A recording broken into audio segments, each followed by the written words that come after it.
Meatloaf is an American classic and doesn't get enough love in the weight loss community. Today, I am going to show you secret techniques to keep your meatloaf perfectly moist while providing a flavor bomb in every bite you take. Let's get into it. We will start by getting a big pan preheating on medium heat. Then add a large bowl to a scale and add 56 grams breadcrumbs, 120 grams fat-free milk, 1 egg, 15 grams soy sauce, and 14 grams of gelatin. The gelatin in this recipe is an idea I got from Kenji Lopez-Alt from his book, The Food Lab. It helps retain moisture during cooking and gives the meatloaf a gelatinous texture without needing to find or use veal, which is why veal is typically used in a classic meatloaf. Let's whisk all of these ingredients together until combined and put it off to the side so the gelatin has time to set. Then we will grab a grater and a cutting board for our onions and carrots. A large onion should give us exactly what we need for the recipe, which is 300 grams. We will chop off the stem, cut it in half, and peel off the first 2 layers. By the way, I like to keep a garbage right next to me for this recipe. There are a lot of things to throw away as we are making it, and it's so much easier to be able to just toss everything out right next to us as we go. Speaking of, we will take 2 medium carrots, peel them straight into the trash, and cut off the small end of the carrot. After I grate the onion on the large hold sides of the grater, I will weigh it out to make sure we have 300 grams. I will do the same for the carrot, but we only need 100 grams. I would also give the carrots a quick rough chop after you grate them, which I normally do, but forgot during recording. Also, you could definitely chop everything up with a knife if you want, but since my knife skills are slower than a sloth and I want super thin pieces, I am going to use the grater. The thinly sliced vegetables are going to hide in the meatloaf, but provide over a pound of volume for very few calories and will help keep the meatloaf moist.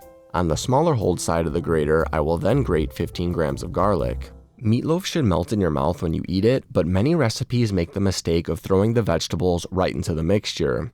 The problem is, when the meatloaf is cooked, the vegetables will still be crunchy. To avoid this, we will add 10 grams of avocado oil to a pot, add our vegetables, and give everything a mix to combine. While the vegetables saute, we will grab 15 grams of parsley and 112 grams of mushroom. I am using cremini, or sometimes referred to as baby bella mushrooms here, but use whichever kind you prefer.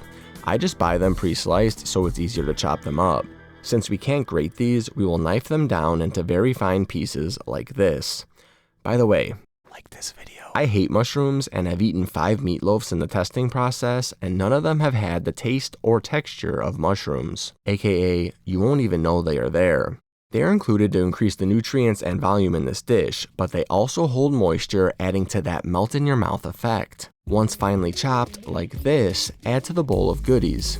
Our pot of vegetables is looking wonderful, so we'll give everything a toss and add a pinch of salt, around 1 to 2 grams, to season the vegetables. We want to saute for another 1 to 2 minutes to let more of that liquid evaporate. This is important to find that balance between your meatloaf falling apart and having no structure, or being perfectly juicy. After 2 minutes, I will add 5 grams of smoked paprika, mix everything around, and give it about 30 seconds to bloom before adding it to a large mixing bowl. Mix everything around to quickly cool down the veggies. We will finish the ingredients off with 448 grams or 1 pound 93.7 ground beef, 448 grams 90-10 ground pork, 10 grams salt, and 4 grams black pepper. Each meat brings its own unique texture and flavor profile, which is a hallmark of the classic meatloaf, but the recipe will still taste great with 100% beef if that is all you can get. Now it's time to use our paws and give everything a mix to combine. Similar to making a muffin recipe, we want to mix the ingredients together until they are just barely combined. Overmixing can make for a tougher, chewier meatloaf. When your meat is looking like this, dump it onto an aluminum foil lined sheet pan and spray your hands with oil. This will help prevent sticking and allow for easier shaping of the loaf. The goal is to make a loaf that is about 6 inches wide and 10 inches long. Don't worry if it's not perfect either. It's not that deep, it's just meatloaf. Once we are looking like this, throw the meatloaf under the broiler. Specifically, the top of the loaf should be about 4 to 6 inches from the broiler. Like a good burger, getting a crust on the entire top of the meatloaf is going to provide a tremendous amount of flavor. After I watched Brian Lagerstrom use this technique, I knew I needed to incorporate it into my recipe. Thanks, my guy. While the meatloaf is broiling, let's get our glaze together. Into a medium bowl, throw in 100 grams no sugar added ketchup, 30 grams warch, 15 grams sriracha, and 40 grams brown sugar erythritol. Mix with a spoon, and in 30 seconds, you have a sweet but slightly spicy sauce that will tie this meatloaf recipe together perfectly. Another thing that fits perfectly in my back pocket is my cookbook. Whenever I make this recipe or the 140 others, I just take out my phone and use the easy-to-follow instructions. Each recipe has high-quality pictures, and customers get recipes early. If you want a book that has helped thousands of people lose weight, click the link in the pinned comment and use code E4CM for 10% off the book. After 8 to 10 minutes under the broiler, our meatloaf should look like this, and we will turn the oven up to 400 degrees. In the meantime, we will add our first layer of glaze. Don't be shy here. I put a thick layer on the top while getting a thin layer on the sides. There will be a lot of glaze left, but that's because we aren't done yet. Since the broiler has been on, the oven should already be preheated, and we will throw it back in for another 15 minutes.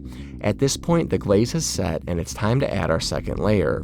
Again, add a thick layer on top and a thin layer on the side. We will throw the meatloaf in one last time for 5 to 10 minutes or until the internal temperature has reached 140 to 145 degrees Fahrenheit. This is important because we don't want to overcook our meat. Again, similar to a burger, if you overcook your meat, you can make it dry and chewy, even with all of the precautions we have taken. Once finished, I will add the last of my glaze onto the meatloaf and let it set for about 15 to 20 minutes before digging in. I first drain the liquid and transfer it to a cutting board. This meatloaf makes 8 servings, but I would slice it into half-inch thick pieces for the perfect bite in each forkful. Oh, just look at that juice though.